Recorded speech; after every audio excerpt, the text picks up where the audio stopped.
Hello, listeners. Welcome back to the Lost in Postulation podcast, episode 10. Yeah. We're here. We've made it. I'm Nicola Volpi, and I'm joined, as always, by Kansas City's favorite son. It's Neil Fitzpatrick. Biggest detractor these days watching The Last of Us. Jeez, I've been dunking on Kansas City in our correspondence. Perhaps unfairly, I just think it's such an easy target with how it's portrayed in The Last of Us. Yeah, but I think they've been through just that roller coaster that city has been through in the pop culture zeitgeist the last weekend, from being depicted as an absolute wasteland in The Last of Us to 2 days later, the Kansas City Chiefs winning the Super Bowl. Yeah, ups and downs. Unbelievable. They're on edge, these Kansans. Yeah. It's they've come a long way from the Wizard of Oz, but here we are. Kansas City, Missouri, by the way, to not be confused with Kansas City, Kansas. Right, exactly. Another across great, the border. another great American naming convention.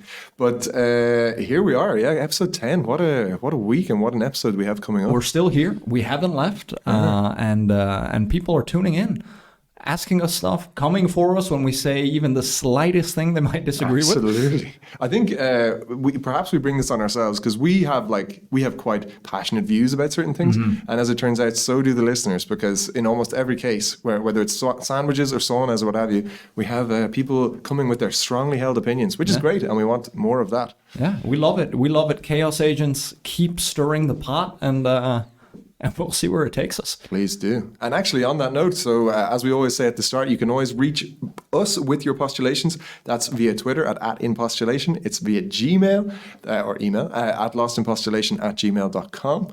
And actually, I looked into something else we might be able to set up, which is a WhatsApp. Because WhatsApp. Through WhatsApp, we could encourage people to send their voice notes to us if we set up like a WhatsApp for the show. Yeah. So leave that with me. I'm investigating it. I will. But that could be the whole new world of voice notes content that we can add to the show. Absolutely. And in other news, we've also set up a Facebook page to coordinate with our boomer contingent of the audience. Absolutely. And of course, as a very professional business that we are, also a LinkedIn page. That's also very borderline. Let's see. I mean, you got to be out there. You got to be hustling. Yeah, you got to be where the people are. Rick Ross said it first. 100%. Yeah, there we go. But yeah, I think without further ado, we should get into our mundane postulation, as we started to call it, our opening postulation. Oh.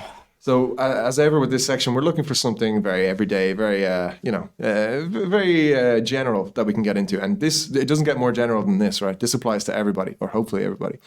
And it's a question to you, sir, Nicola. When you're getting dressed, do you go socks and then pants? Or do you go pants and then socks? Oh, wow. Yeah. That's a good one. Yeah. I definitely go socks and then pants. Is this consistent, like 100% of the time? When they're long trousers, yes, consistent. Definitely, 100%. You see, I'm glad this happened, because I'm the opposite, right? Really? I'm pants all the way. It's like pants is part one, and it's just like get that done, and then you can even think about socks. Logistically, I don't see it. But your feet are bare in either case, right? Your pants are going to cover your feet. Your feet are ready for socks whenever. No, but they're so long trousers. Yeah. I'll give you my logic, right? So I put on.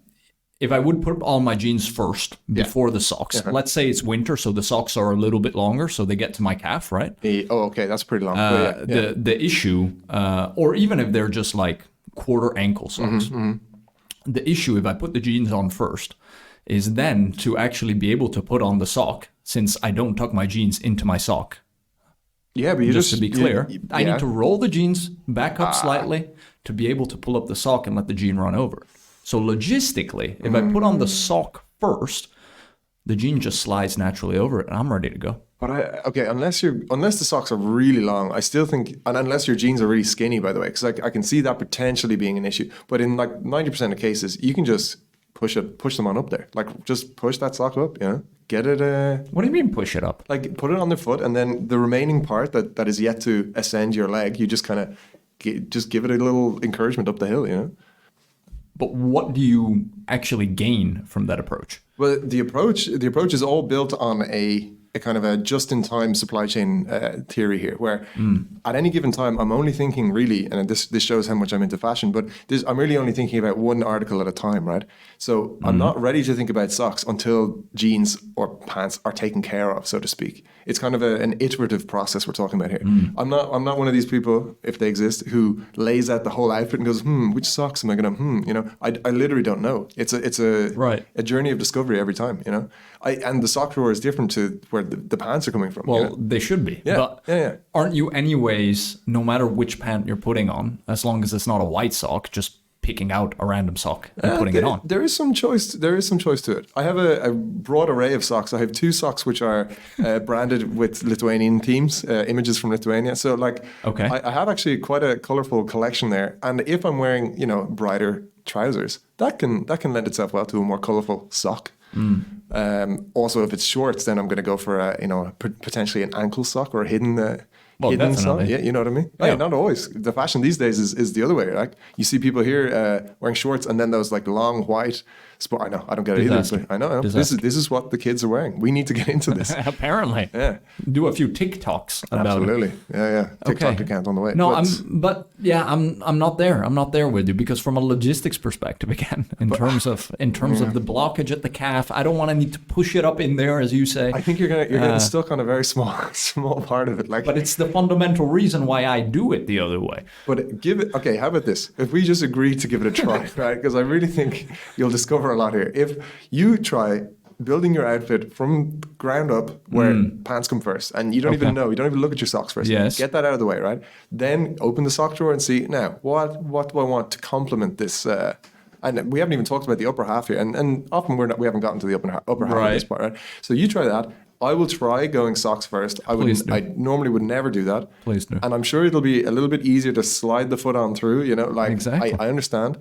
But I think I'll miss the chance to impact my kind of matching sock game, so to speak. And you're known for your matching sock game. Is that what it is? I'm a man of considerable repute when it comes to sock matching, I believe. I hope. I wish. But there you go. Jeez. I mean, wow. What another debate for the ages here. It's a bit of it messes with my mind even just to think about it. It's a bit like do you button your shirt first from the bottom or first from the top? Actually, we could open a Pandora's box. Always top. I mean, come on. Are you kidding me? Yeah, for sure. You start from the top. Yeah, because the bottom is all flowy. It's like all loose. Oh. Like you're gonna have to recruit. Like, okay, think about it. The distance of the fabric from your hands gets longer and longer as it goes along. Like, so potentially the shirt bottom is like furthest away from you. So it's the loosest piece of fabric available. Whereas if you were to start buttoning at the top, you have like it doesn't move too much. So you have a quick, easy access. And as you work your way down, the fabric gets closer and closer together. Whereas if you start at the bottom, you have to go find those 2 ends of the fabric. It could be anywhere. They could be floating off to the side. What are you talking about? I'm exaggerating a little bit, but my point is like the end of the shirt, the bottom of the shirt is the loosest piece, the loosest part of your clothing, right? That's the part that's going to be hardest to recruit. You're going to have to like go find the ends, like, and I'm talking about seconds. Seconds you're going to save. So you save the most difficult part for last, is what you're saying. I'm saying that by starting at the top, which is the easiest part, right, you make each step subsequently easier until you get to the hardest part, which has now been made the easiest part. It's cumulative returns. Just like the pants to socks supply chain. Yeah. Wow. Jeez. Did not expect this one to explode into that one. I'm really curious on what the numbers of the population will tell us. Well, this is the magic of the poll feature that we have. We can actually find out. Yeah. So I think we should absolutely put that to it. Let's do it. To the numbers. And also, like, I wonder, is there a gender divide on that? Like, if we were to poll 2 different populations and say, okay, men, what do you do? What do you do, women? I wonder if there's like a tendency there where one half goes one way, the one half goes the other. There Who knows? Could be. The buttons also sit on opposite sides. There could also be cultural ones, right? Jeez, I mean, in terms of in one country versus another. Much to postulate. Wow. Yeah. And you thought that was a mundane postulation, listeners. How about that? Quite the opposite, yeah. How about that? So, I say we break here before leading into finally, actually, talking about sports on this podcast. Finally. Let's do it.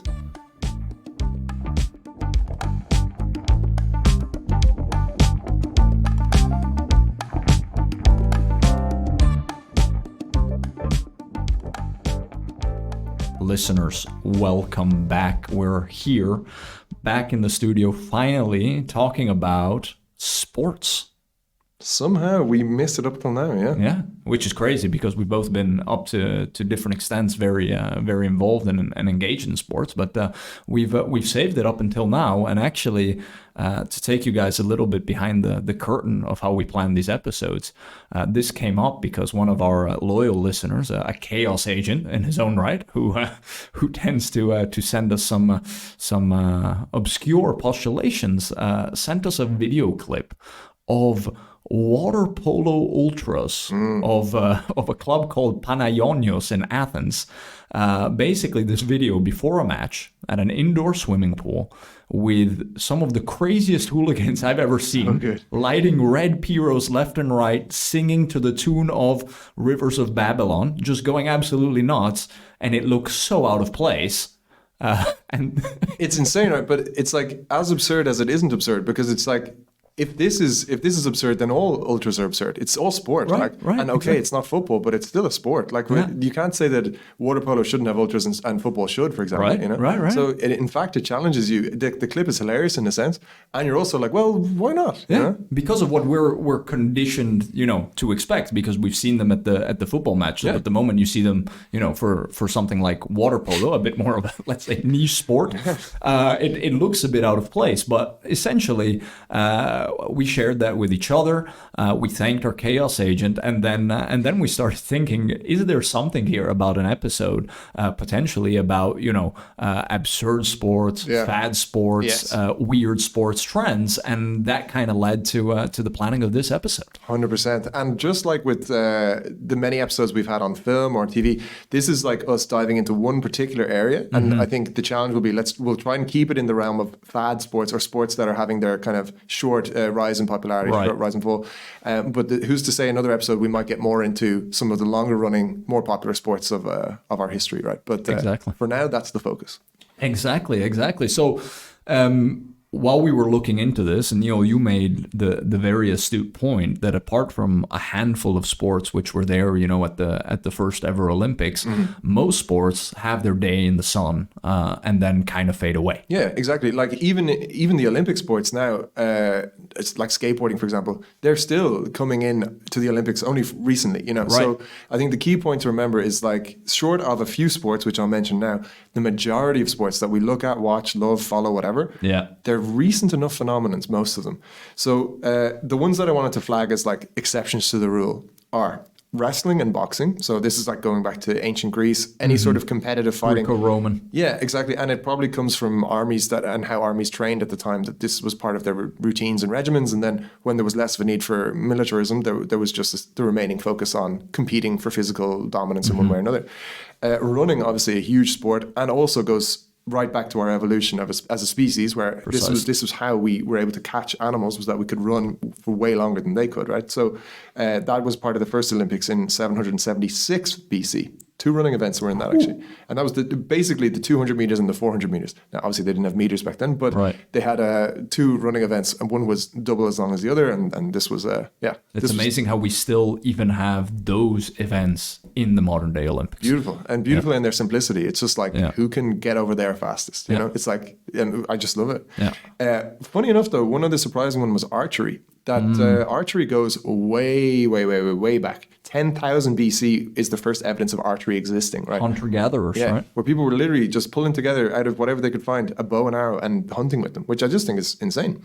It was only much later, so in 1583 was the first example of like competitive archery. So not as old as running or even wrestling or boxing, but still a sport that really it goes right back to our beginnings. And you would imagine actually that the javelin, it's called the javelin, has that similar evolution coming from the spear in the early human years. I hadn't thought of that. Yeah, geez. So, but of course, it's like a reflection of a hunting method. Right, yeah. exactly. And then one other, which was I was kind of surprised to see on this list, was polo. The one that you play on a horseback, like the riding around, smacking King a ball. Charles polo. Yeah. The one that we associate now with kind of British aristocracy, it dates back to the Persian Empire, that people were playing. Persia? Yeah. Oh, wow. They were playing various sports on horseback, also probably as a means of keeping their skills sharp or like training their horse riding capabilities. Okay. But these are examples. Those 4 are examples of sports that have stood the test of time and have remained part of our culture globally without necessarily being linked to a particular country or a particular time in history. Right. But what the point I wanted to make basically is that those are the exceptions to the rule. So what we wanted to get into now, and starting with the past 20 years or so, are some examples of fad sports that ignite the excitement of the world or various parts of the world, only to burn away and disappear almost as quickly as they came. Yeah. So, are you ready to get into some of that? Let's do it. I'm excited. Okay. So, number one, and for each of these, I want to hear your own experience of them. For number one, skateboarding / rollerblading. Well, skateboarding to me, that's Tony Hawk. That's Tony Hawk's Pro Skater games on my Game Boy as a kid. Now that's a shame that you played it on the Game Boy because it was a lot better on the PlayStation. But I can imagine. Yeah, but still. But the Game Boy I could take with me, right? So yeah, true. I mean, it has benefits. and then I would even I went out and bought my own skateboard. I think there was a TV series on Disney or Nickelodeon or something at the time. I don't remember the name, but something along the lines of the skateboarding kids. Yeah. And I I had a picture of these on the back of my skateboard. Of course. Did it for a summer maybe. Landed flat on my face once, and then I think I quickly retired. So, yeah, exactly. Skateboarding was like literally omnipresent to the point where there was no question as to what we were all doing at that time. This was like early 2000s. This was the thing to be into. Every single kid, regardless of age, regardless of interest beforehand. Exactly. If they were into any other sports, they dropped those to become skateboarders. And as we all know, like the thing burned out. It was like governments, at least in Ireland, the government started building skate parks everywhere, only to then dismantle them later because nobody wanted to use them anymore. But it flirted with the mainstream for a while. There, insanely. Like, and I guarantee, find me someone who doesn't know who Tony Hawk is. You know, unbelievable. Like him and his game series, which are fantastic anyway in their own right, are probably single-handedly responsible for that explosion that just swept the globe at that time. And for it now being featured actually in the Olympics, I think Tokyo, was the first time it was. And it was great to watch as well. It was a cool event. That was one of the few events I did watch. Yeah. But what about rollerblading? I just want to hear your experience of that. I think, well, I had definitely 1 or 2 pairs of rollerblades, probably around that same era as a kid, but never really got into it because I think as a mode of transport, the bike was always more efficient, and I saw it as a natural alternative. I mean, as a form of transport, I think the rollerblade is pretty terrible. Like you have to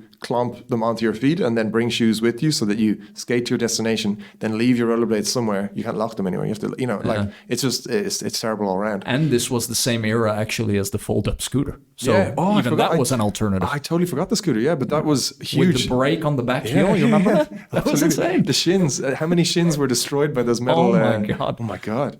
Yeah, and those were huge as well.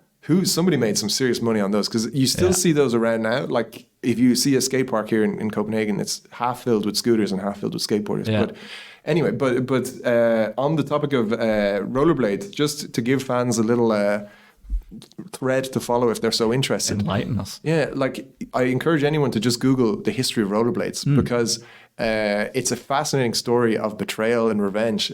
Basically, we all know about roller skates, the 4-wheeled skates that are used in roller disco. And roller skating became like aerobics in the 80s, a form of popular exercise like CrossFit is today. You know, this kind of... really good for your glutes, actually. I can well imagine, right?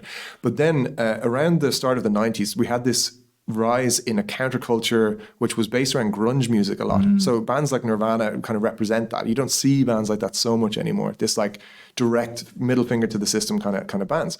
And around that exact same time, rollerblades get invented by this pair of guys, these two American dudes, I think, who decided to put the wheels in a straight line rather than as 4 on each shoe, right? Okay, yeah. And that allowed for a faster movement, etc. But then it was also linking with this counterculture of like rebellion. They were doing tricks on them. They were jumping off stuff. They were like, I'm going to do some badass, crazy stuff. Rebels. Yeah, and it became this huge movement. Magazines spawned out of it. A whole fashion style spawned out of it. And that company then, Rollerblade was the name of the company, became synonymous with the activity like a Hoover is today, right? Okay. But anyway, so all of that is an interesting rabbit hole to go down. And I say betrayal because those two guys were basically bought out of their company when they were on very hard times financially and paid an absolute pittance for it. And then the brand of rollerblading was bought and has grown to be like one of the biggest sporting franchises, you know, without them receiving much for it. So it's an interesting one. But you could talk all day about that, and as much as I'd like to, we should move on to a couple other fad sports. Yes. Did you ever give ultimate frisbee a try? For fun, every now and then. But to be very honest with you, at the time when it was starting to come into becoming an organized sport, we were actually making fun of ultimate frisbee as being, you know, for the kids that didn't want to play soccer or football or basketball or whatever, and so didn't really appreciate it at the time. For me, you know, frisbee was you go to the park with your dog and throw a frisbee, right? It's unfortunate. I was reflecting on it now. I think ultimate frisbee is actually, and I don't know the trends at the moment, that might be coming later, but it's actually poised to potentially come very much into the mainstream and actually become a legitimate professional sport in terms of TV rights and everything. Absolutely. I have a history with ultimate a little bit. I played it a bit in school, not so much in college, but there's a few interesting quirks about ultimate. One thing that I can imagine that would hold it back under the current setup is that it's a self-refereed game. Did you know that? Okay. There's no referee in ultimate. So and it's a very friendly, like if you play with against another team, it's very friendly, very convivial. And if somebody does something against the rules, the other player will say, "Hey, whoop, did you know you just broke a rule there?" And the person will say, "Yep, sorry, my bad." And then it goes back to, you know, they take the play back or whatever. But how many sports in the world are self-refereed, right? Right. Can you imagine that working in football, for example? Can you see that in basketball, right? So I think if it's to become a pro sport or to be, you know, globally popular, there will come a point where bad actors or, you know, people who with a slightly more cynical view will start playing and then just be like, nope, I didn't do it. I didn't, you know. Well, yeah, I mean, the more probably your best athletes move to a sport, the more competitive it gets, the more of a leg up you look for. When there's money on the line, when there's people betting on it, like, of course, it needs to get a bit more real. But as we've seen also in football, like VAR adding to football hasn't really helped that much. Like, it's almost responsible for more errors. Yeah, exactly, yeah.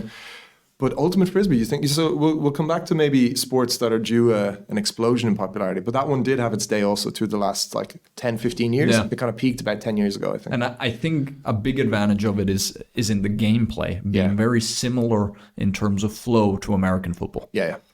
I mean, that's how people explain it. If you're ever trying to onboard someone into the sport, you go basically catch it over there. It's like if it's like football, you score if you catch it over there. You can't move when you have the disc, and that's basically it. You know, it's quite fun. I love it.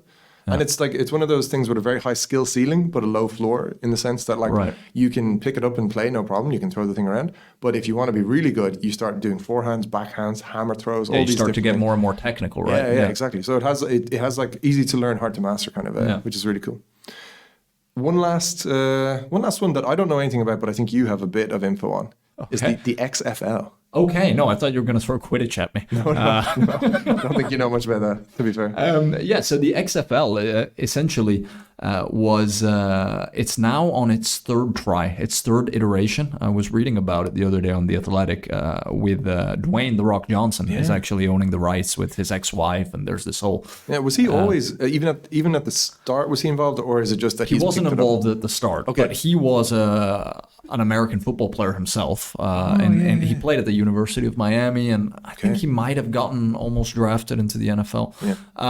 But essentially, it's in its third iteration. When it first came about 20 years ago, Vince McMahon, WWE, he basically wanted to create an entertainment alternative to the NFL during the NFL offseason, whereby it was essentially up to a point taking, you know, these theatrical aspects of WWE and moving them towards the gridiron in American football. Have you watched an XFL? Or so those ones 20 years ago, when you go back and watch those clips, it's insane. Like what they're trying to do. And like you could do late hits out of bounds, like violence. They tried to make it a lot faster and everything. Ultimately, it flopped and went bankrupt because people like their off-season from the NFL in America because during that off-season, they're watching the NBA and the MLB and so on and so forth, right? They tried a second time in about 2020, right at the onset of the pandemic. So I think it launched like a couple of weeks right before it. No way. bankruptcy court again, of course. And now is the third iteration, but it seems to be less and less differentiated as a product in terms of the gameplay and the sport. It's just football. It's just football, just during a different season of the year. So I don't really see. So it's more like it could be a fad league. So originally the X was for extreme, right? Yeah. Extreme football league because of the gameplay. I think probably for the right reasons they differentiated away from that. But I don't see how it gets a lot of traction. Right? I think that's a shame, because I think the average person who doesn't watch football can tell you a few things that they see wrong with it. Right. And off the top of my head, the first hour, it's really, really boring to watch. Like you have, 12 minutes of gameplay for every hour of screen time. Yeah, and you have the TV timeouts and all of this, right, that you have with American sports. And what a missed opportunity for something like XFL to say that's one of the things we're going to fix here. Like it's just like in rugby, where you have this rule called advantage, where if a rule is broken but it gives an advantage to the opposing team, you just keep the game going, and the ref just says advantage. Right. So things like that are needed to keep a sport flowing. And it seems like the NFL, for me anyway, is just like the opposite of that. It's just like, stop, like just under every circumstances, stop the game. And that's what the NFL has struggled with over the years, as opposed to the NBA, is making the sport truly global, right? Yeah. So in Europe, you will have people watching the NFL, but it's much more of a niche thing. Whereas the NBA, I mean, it's watched in China, it's watched in Africa, whatever. It is also a globally played sport, and so I think there is somewhere to go for American football to make it more appealing. And the rugby example, actually, when I was in Australia, what got me into the rugby, and this might be controversial for our listeners who are passionate about rugby, but was actually rugby league as opposed to union, because it was faster and I could just get it more quickly, right? 100%. So that could be kind of a blueprint. Maybe this is a topic for another day, because inevitably in this discussion we get onto baseball, which is like the world's most slow-moving, boring sport, right? So maybe there's something... As opposed to cricket? Okay, put them in the same bucket. Okay. I'm not a cricket fan either, but I think the point is there's a discussion to be had there about what is sport for, and those sports maybe tick a box of like a day out, rather than being glued to the field. Ballpark experience is a big part of baseball. So maybe we'll come back to that, but getting back to fads, right? So these were some examples of fads that have come and gone actually over the past 20, 30 years or so. But what we also wanted to get onto a bit were current crazes. Yes. And these I think will be most interesting for people to give their own thoughts on, because we're not going to cover them all here. So if there's any we've missed, I'd be super interested to hear. But how about we get into some current sports crazes? Let's do it. Yeah. Are there any that you're particularly into yourself? So ones that I've appreciated, I'd say in these last 5 years or so, one of them has been padel. Padel tennis, as what you could say a bit faster paced, more accessible, more fun version of tennis. I played a lot of tennis growing up, and it was kind of something that I could do. And the problem with tennis is later on, and it's not to say that I was at any certain level, but you need to have your own hitting partner who's at a similar level to you to have it be fun and everything. Whereas with padel, there's a bit more margin for error. You have four of you out there, and you can go with it. So I've really appreciated padel. That's been one coming from Spain actually. Did you play? Yeah, I have a difficult history with padel, I have to say. Well, and racket sports in general, actually. And sports in general, actually. So to be very honest, the issue I've always said, if anyone ever asks me, is any ball sport, I have a problem, which is the ball doesn't go where I am telling it to go. That's the fundamental problem with football, basketball, rugby, tennis, all those things. Which is weird because you have good hand-eye coordination. Wouldn't you say? Debatable. I think I have maybe dexterity to do like musical instruments or something like that. But when I need to send an object in a direction, I don't know what it is. I don't know whether it's like some particular problem. I don't know, but it doesn't do what I tell it to do, basically. Unfortunately, padel is no exception. But I also think padel is a little bit of a broken game, at least for a casual player. And this is maybe a little bit of a postulation that people might disagree with. But just putting it this way, padel is a four-person sport, right? Yeah. And the level of fun being had by each of those four people goes like this. The best player on the winning team is having the most fun, and they are loving every minute of it. Certainly. They are absolutely loving it. the lesser player, because there's a good player and a bad player on each team. There's always going to be someone's better, right? So the less good player is having the second most fun, because even though they're not the best, they may even be the third best player or the fourth best player on the court, but they're still winning. So they're even despite their best efforts or whatever, and they may be making mistakes, but they're still winning. So they're having fun. Right. Then you have the person having the third most fun, and bear with me here, we will get to the point. Yeah. The person having the third most fun is the good player on the losing team. Yes. And they're good at the sport. They're enjoying the games. They're getting a run around, and they may not be winning, but they're getting to be good at something. They're getting to show that they are good at the thing. Yeah. And they're a bit frustrated by their partner, who's, as we now know, the worst player, probably. Right. I'm talking now about player number 4, who is me in this circumstance, in every circumstance.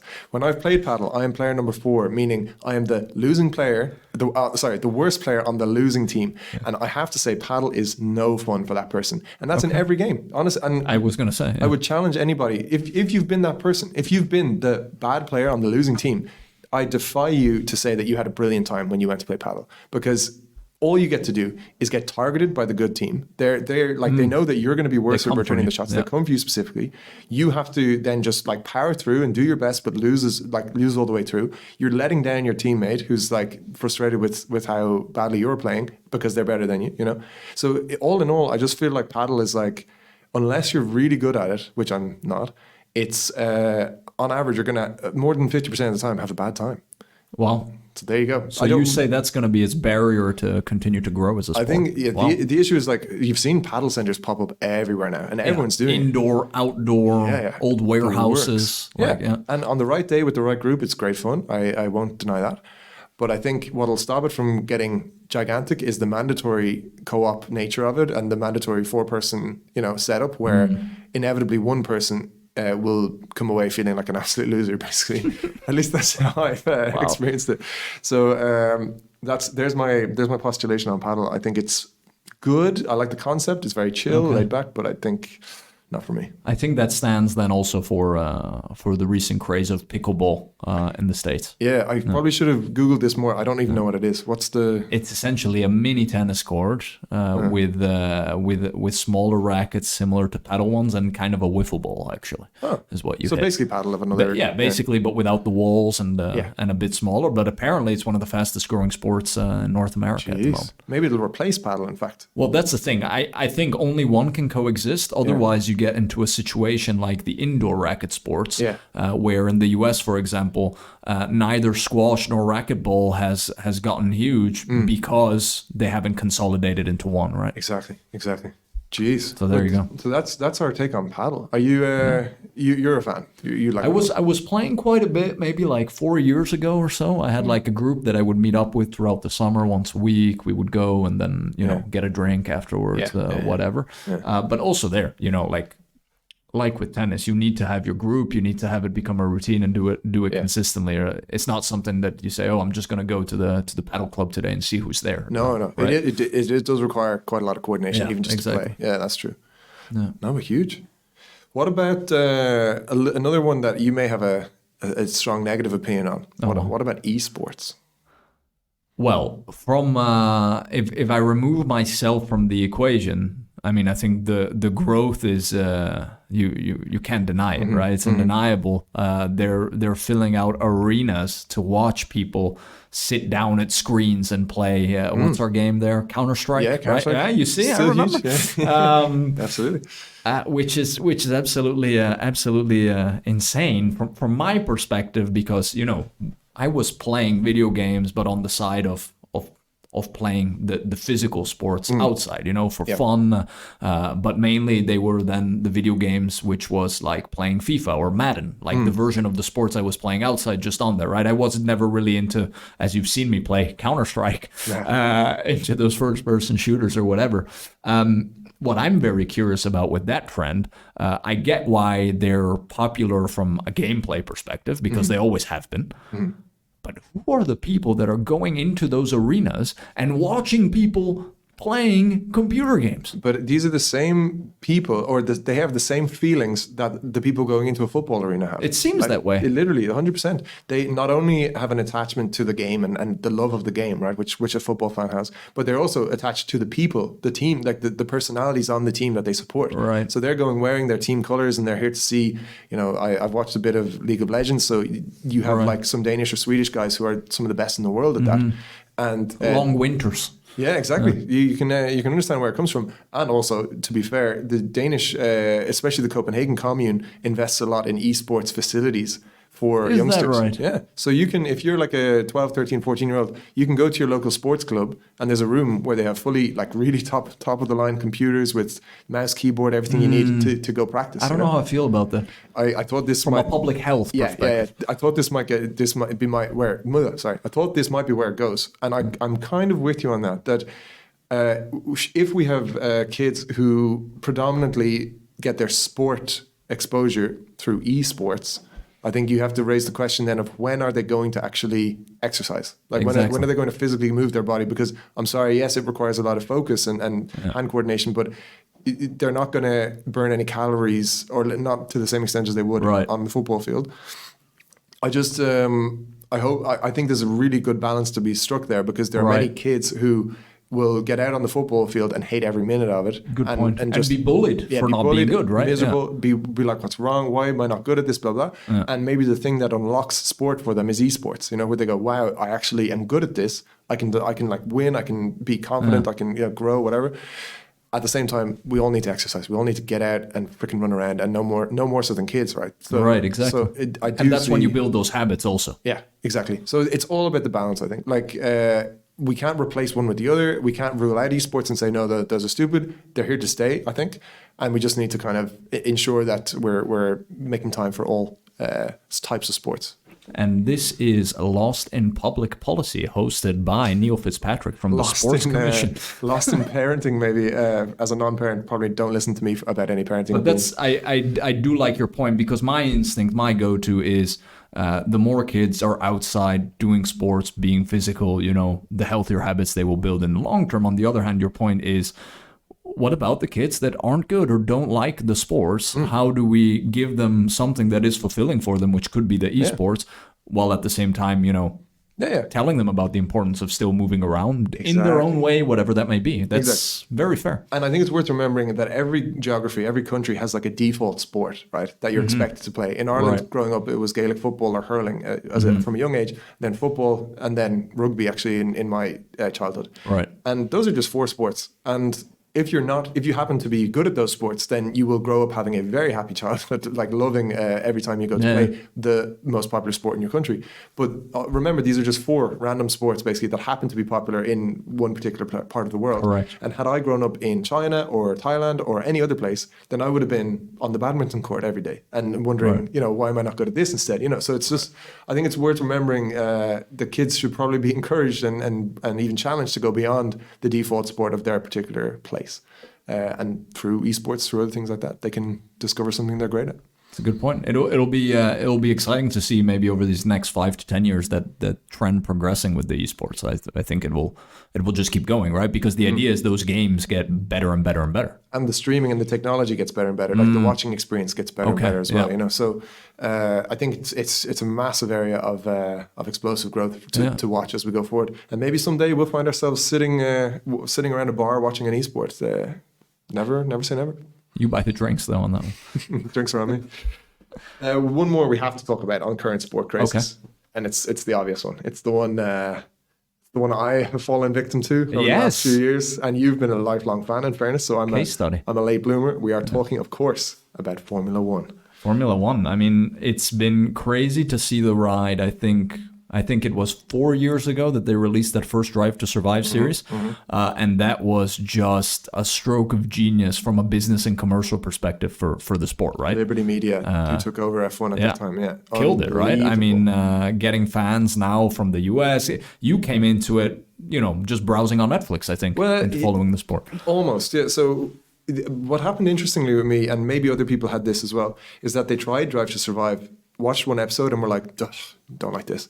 Formula One, isn't that the thing for like, posh kind of scene people who want to be, There was ever an inaccessible sport to practice. 100%, yeah. And I even watched a bit of the first episode and was like, nope, not for me. Then I was talking to a good friend much later on, and he was like, yeah, do you know what? I'm obsessed with Formula One now. I'm like, Formula One? What are you're not, that's not you. Like, that's not what you're in, And he's like, no, really, really just give it a try. And I was like, okay, geez, I'll try it one more time then. And then just hooked.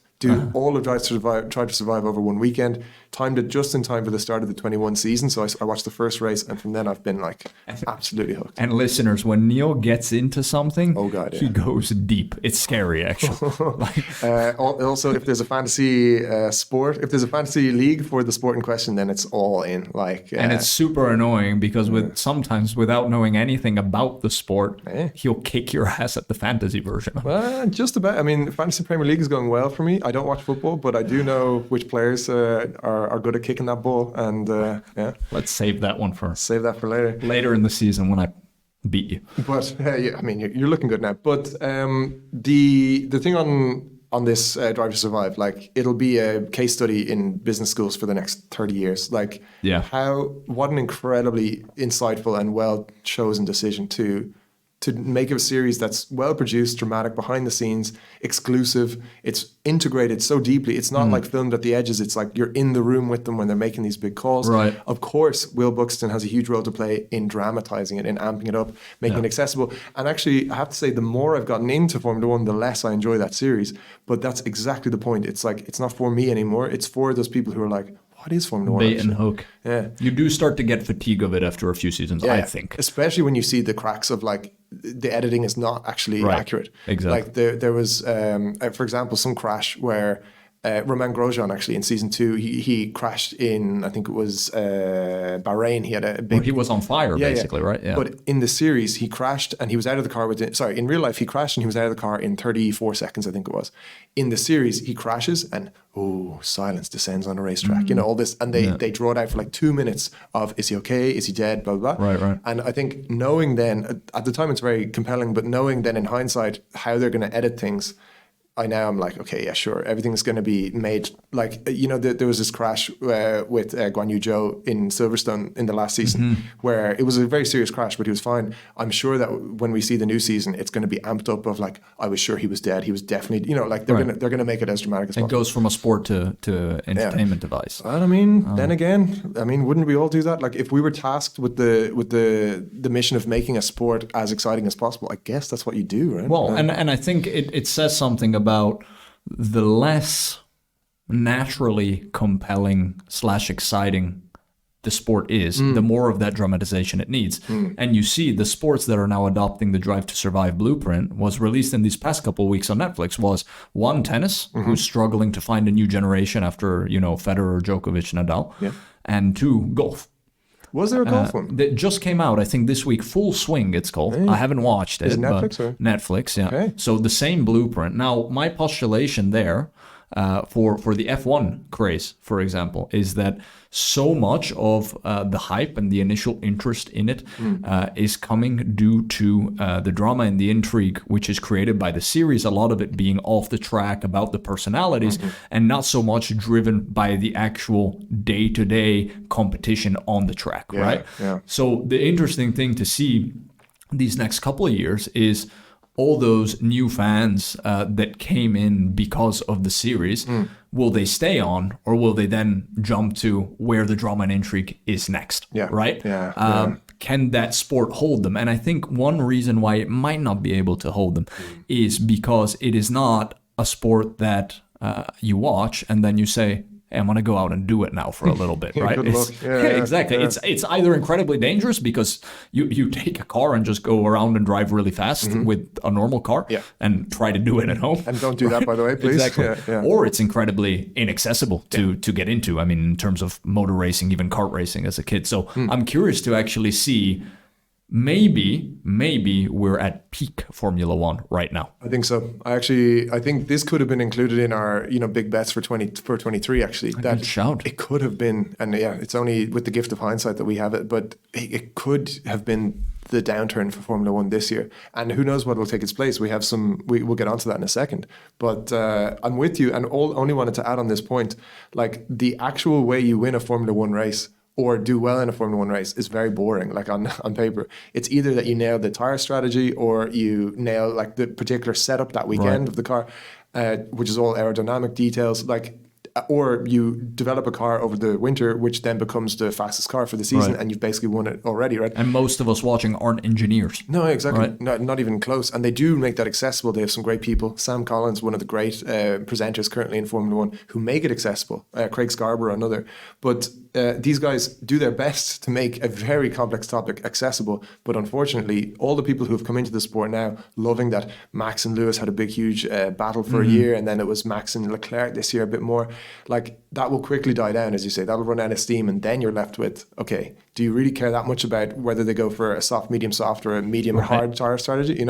I think that's where a lot of people might lose interest. Then again, stranger things have happened. Maybe it will stick around. Maybe it will stay as growing with at this crazy pace. Right. I mean, we have Logan Sargent joining an American driver for the first time in many years. So could be a coup. You could see more Americans getting into it. The one problem though is, like mixed martial arts, like basketball, as a European fan here, you have to stay up till all hours to watch it. Right. The same is true of American fans of Formula One, that they have to get up at like 6 a.m. to watch an average race, like a European race, for example.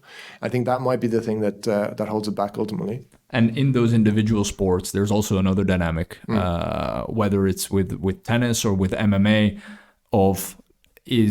does your country have someone at the top of the game? Yeah. When they do, huge following in that country. The moment they don't, everyone is kind of turned off with these types of sports. I agree. No, but huge. I think we've touched well on a lot of the current crazes. Mm-hmm. We only had a couple of others that we were thinking to check in on. One was these obstacle course races, Tough Mudder, things like that. Yeah. Never tried one myself. Have you done one of those? I haven't done that, but I think there's something to be said there about endurance sports in general picking up. Like the percentage of populations also that are running a marathon with respect to 10 years ago, I know has increased, for example. And the percentage of people announcing that they're going to run a marathon has skyrocketed too. And then tracking their training for the whole first month until they get injured. I'm speaking. That definitely did not happen to me multiple times. Oh, no, sorry. It did. No, respect, man. Yeah. But should we jump on then?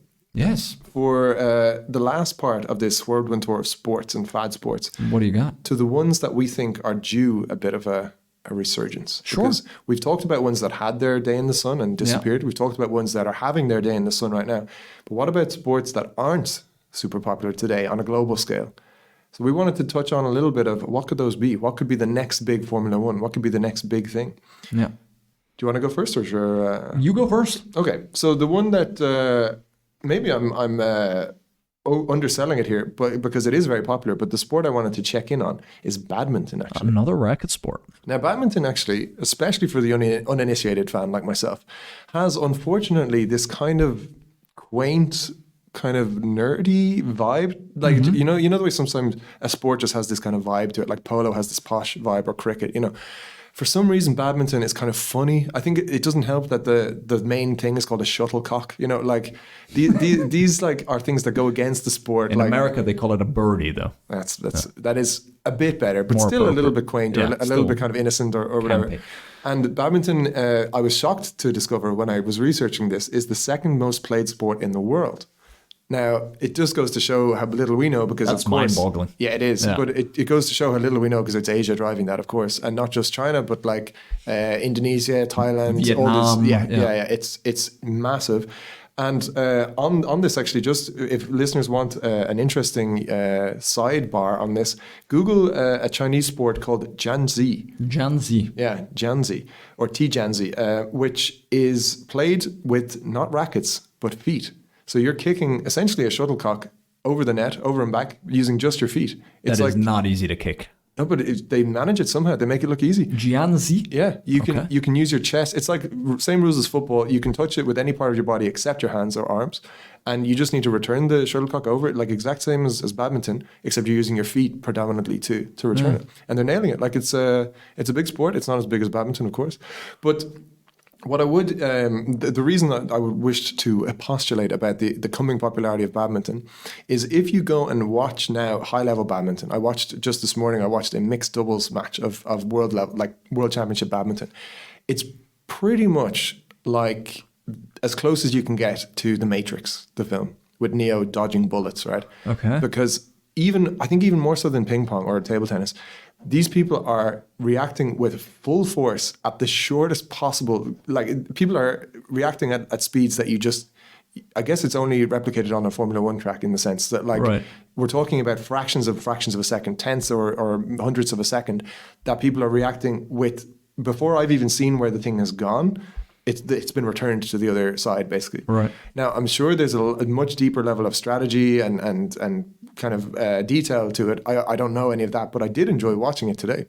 And I think were badminton to somehow rise in popularity, I don't know how, I don't know what the catalyst would be, maybe a documentary series or a movie or something, I could see it definitely taking off because the barrier to entry is still pretty low. Like you can set up a badminton set in your garden pretty quickly.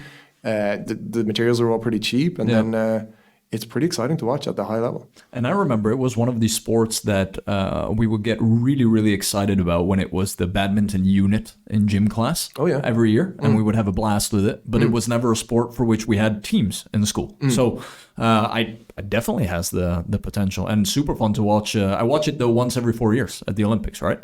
And that's about it. So it would be cool to have that come up. Fun fact about badminton, actually. Because I have a few friends that play and that told me this. It is actually the sport with the highest incidence of Achilles injuries, pops, tears. I had a colleague suffer that exact thing a few years ago, and it's brutal. And this sport doesn't even require you to dash around much more than any other, but for some reason, it's because I guess you're on a non-slip surface and you're always jumping back and forth. A bit like basketball in a sense. Yeah. Your Achilles can pop and then you're out for months. You're in a boot, like you're on horrible injury. Yeah, it's not a nice one. I wouldn't wish it on anybody. Yeah. But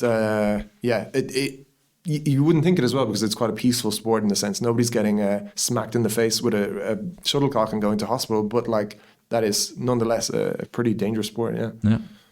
Yeah, good. So, I mean, I just had one. I'll be quick with it because I know we still have a couple things on the agenda, but I was thinking along the lines of handball, which is very big in certain, mainly Northern European countries, plus France. And in terms of the pace and the dynamics of the game, it is actually something that I think basketball fans could gravitate towards and basketball athletes could gravitate towards to play. So if it would be something I think that would expand to the US in terms of interest, they could become some of the best in the world if their top athletes choose it. Yeah. And I think the pace of it could actually attract a lot of fans to watching it, handball. It's quite like you put it on. I never really played handball outside of gym classes, but when I put it on, I'm like, okay, this is quite cool. And it's not a quote unquote slow sport or where I need to learn a lot. You can just be inducted in it quite quickly. Exactly. It's quite obvious what the rules are. I love it. And the cool thing, like the centerpiece of handball as a sport is the cool jump shots, you know, like exactly. And that's really like you're going to get some amazing footage. You're going to get cool replays and stuff. Like it lends itself. It's spectacular in that sense, even though it's low key in the sense like the way a slam dunk is the big thing in basketball. Right. You have these massive jump shots, which are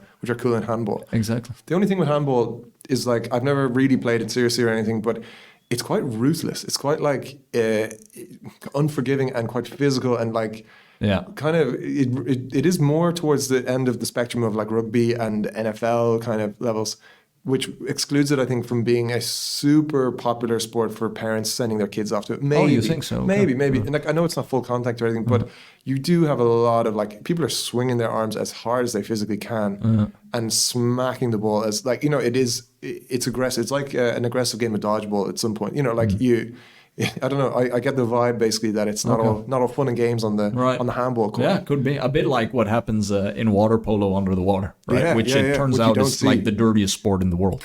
Yeah, and back to water polo as our starting point. There you go. Full circle. If water polo can have ultras, then so can badminton, so can any sport, and we hope to see them. So let's take a quick break, and then I'll come back with something a little bit different, but something similar to a quiz that you subjected me to a few episodes ago. I'm back with Payback. Yeah, so All let's right. do it.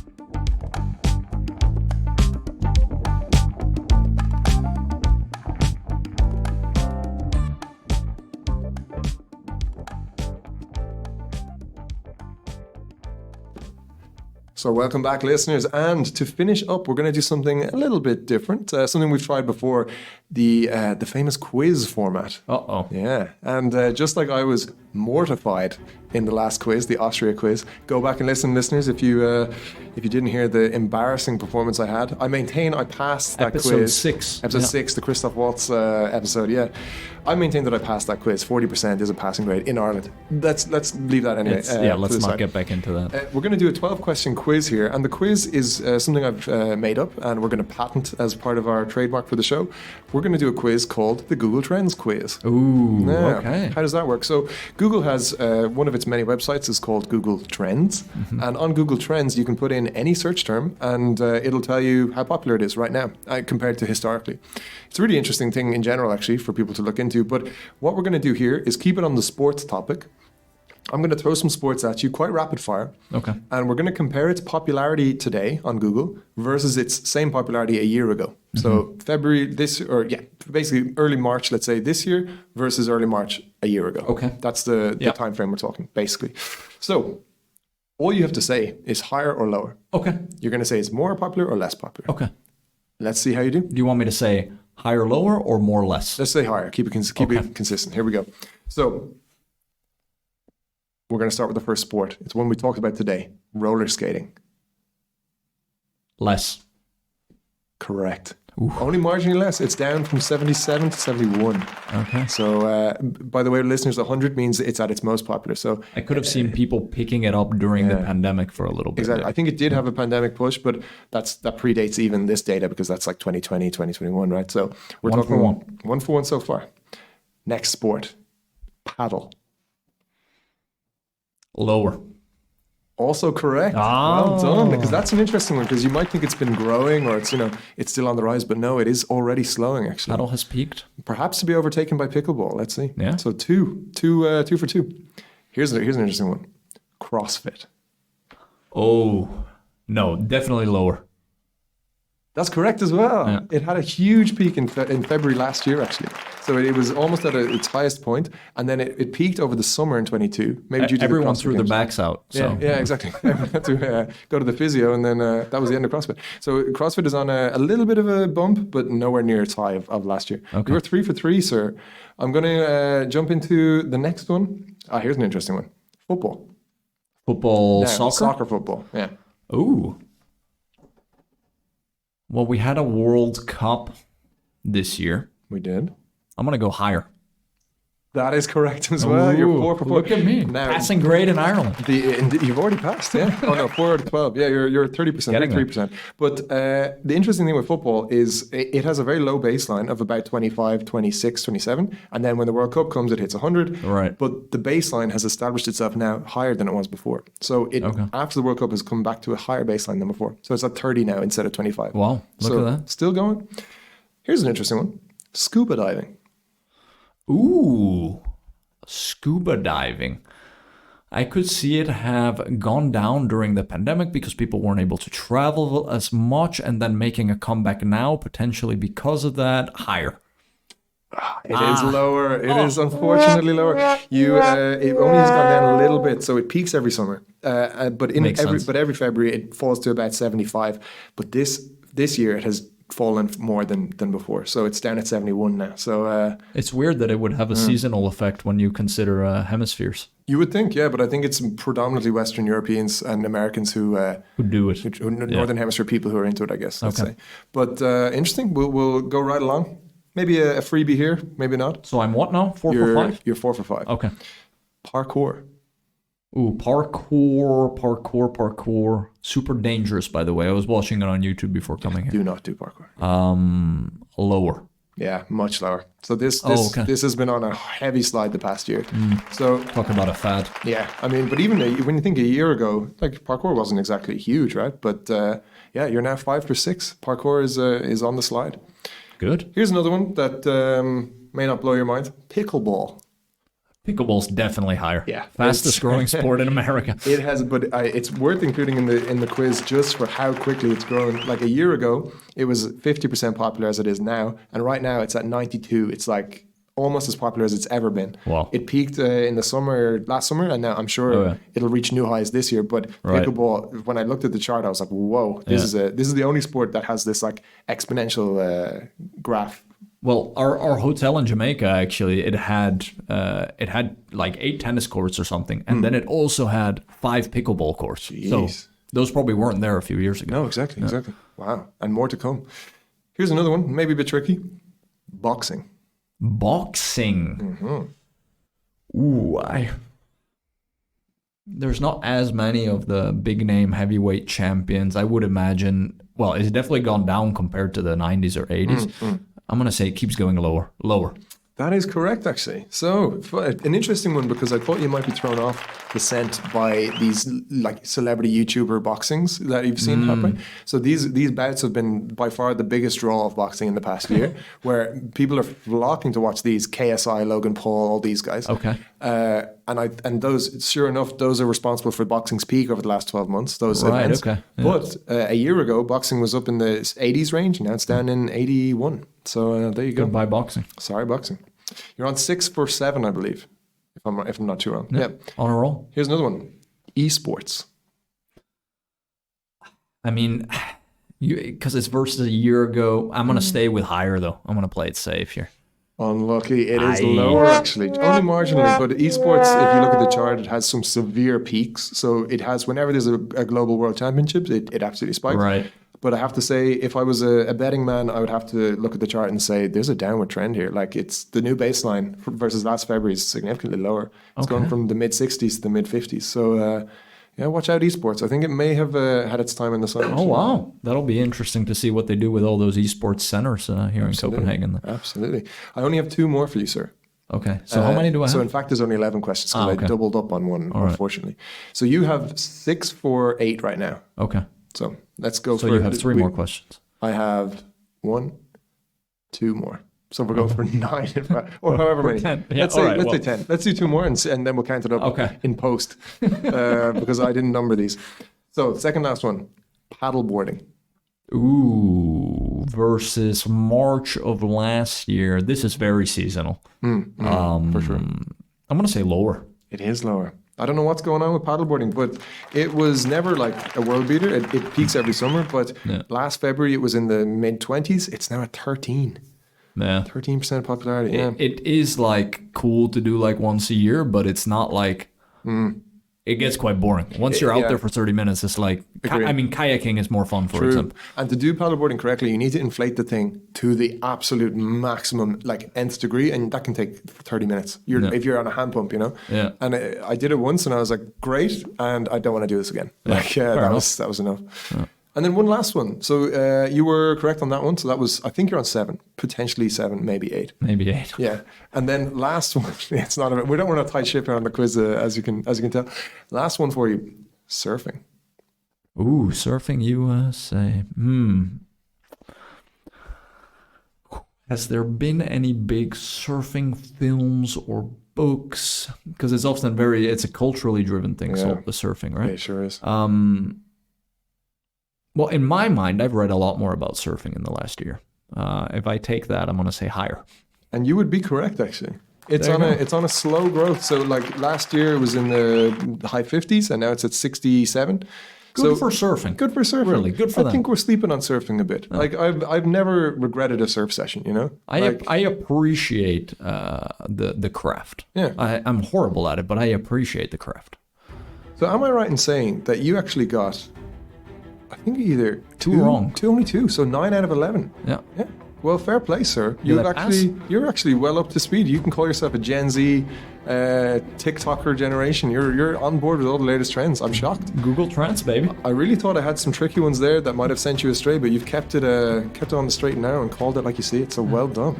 Well, there you go. It's also 50-50 for each question. So that is true. There were no multiple choices. Yeah. That is true. But a fun game for you to try with your friends and family as well, listeners. So please do enjoy our patented Google Trends game. And we can do that not just for sports. We can type in tigers and see what the Google Trends are on that, for example. Exactly. You can also do an A/B test. So you can look for correlations. Like, does the interest in Formula One correlate with the interest in fancy 5-star hotels, for example? Things like that, where you can start to postulate as to the interconnectedness of certain things. And vocabulary as well. Actually, that's quite a fun one where you'll type in, like, I did this recently where you type in like moolah, for example, and you're like, oh wow, this was actually huge, because they take the data from how much it appears in books. So they go way back in history. Indeed. And it was like huge in the early 1800s, had a massive dip, and now is coming back through music and stuff. So there you go. Love it. Google Trends, get on it. But that actually has brought us to the end of yet another episode. Here we are. Episode 10. How does it feel? 10. It's fulfilling. I think we've been having a blast doing it, and we're learning a lot as we go, and trying to continue improving and engaging more and more with our audience, building that out. So just having a blast, and no regrets, as they would say. No regrets, never. Keep moving forward, never look back. Oh wow! But there you go. So thank you everybody for joining us once again. As ever, you'll reach us on Twitter @inpostulation, on email @lostpostulation@gmail.com. We'd love to hear from you, and thanks for joining. Talk soon. Bye bye.